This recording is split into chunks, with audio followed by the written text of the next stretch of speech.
Hi, my name is Jessica Gronenbeck, and I will be walking you through a presentation on how to properly video animals for online sales. So what equipment do you need in order to video your livestock? You will need to have a video camera. The preferred brands are Canon or Sony. The type of camera you use is up to you, but it is better to use an almost professional camera rather than a cheaper handheld camera. You can use a cheaper camera, but it will not give you the best quality like the higher quality camera will. It is also important to have a backups of all your cameras if it is possible. That way, if something happens while you're on the job, you have a backup on hand. You will also need a tripod. A heavy-duty tripod is a must. That way you can protect yourself against a tempered animal and also protect your equipment. You need to use a tripod for stability, consistency, and better quality videos. You will also need to have SD cards and a battery pack. SD cards are a must that have plenty of storage on them. That way you have plenty of time to video your animals. Always have backups. You will also need to have a battery pack to power your camera. It is important to make sure that it is fully charged and have backups on hand that are also fully charged. It is also a good idea to have helpers and attention getters. You cannot video and direct the animal to where it needs to go all by yourself. That is why having helpers in the shooting pen is a must. They are there to get the animal's attention, stop the animal when needed, and also keep them moving. Depending on the area and the animal, it is a good idea to have at least 3 helpers in the shooting pens at all times. You also need to make sure you have a notebook and pen and editing software. A notebook and pen is important, that way you can keep track of the animals videoed. You will need to make sure that you have the animal's identification and any other specific details that the video may require. You will also need computer editing software. This is so you can go back and edit the footage that you captured to create your final video. The preferred brands are iMovie and Final Cut Pro.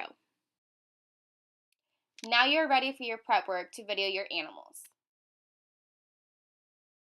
You will also need to make sure that the animals are clean. Before you even start shooting, you need to walk through the barn and make sure that there is no dirt on them, that they are shined up and clipped properly. You need to enforce these standards. Do not shoot them unless they are met. If they are not met, make the owner clean them up or refuse to shoot them. This is important because it not only represents yourself well, but also your client. You will also need to make sure that you have the proper lighting and background. Lighting is crucial. You need to shoot on a bright sunny day and video with the sun behind you.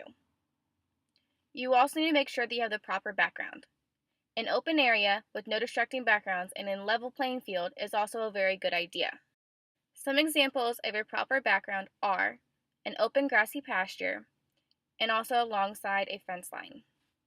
These examples will give you a great video background. So now what do you do while you are videoing? Data keeping is very important. You need to voice out loud the animal's ID number for when you go back through and edit. Write down the data as you go along also. That way you can stay organized with all your data.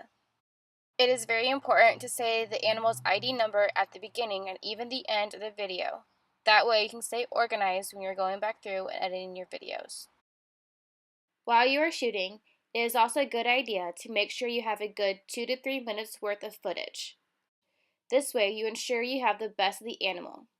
Make sure you get the side view, the butt view, and chest view.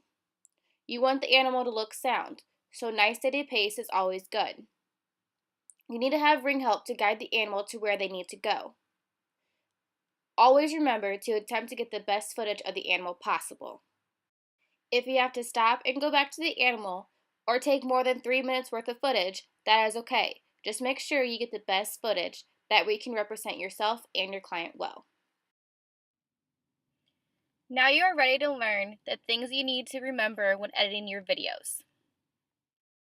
During the editing process, it is always a good idea to start with a good photo of the animal if there is one possible.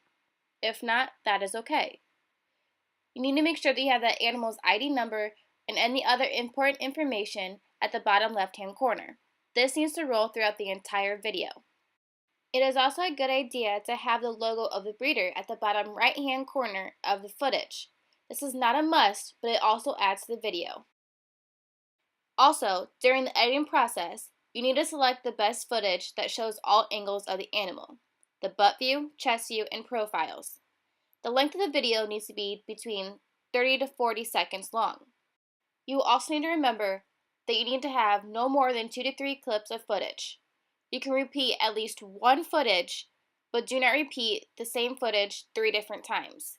This does not represent your animal well or yourself well. You also need to make sure that you cut all sounds out of the video. That way, you get rid of all the distracting noise and talking in the background when you are videoing the animal, and have a nice final product in the end. Now that you've gone through the presentation, you're going to watch an example video of what your video should look like in the end.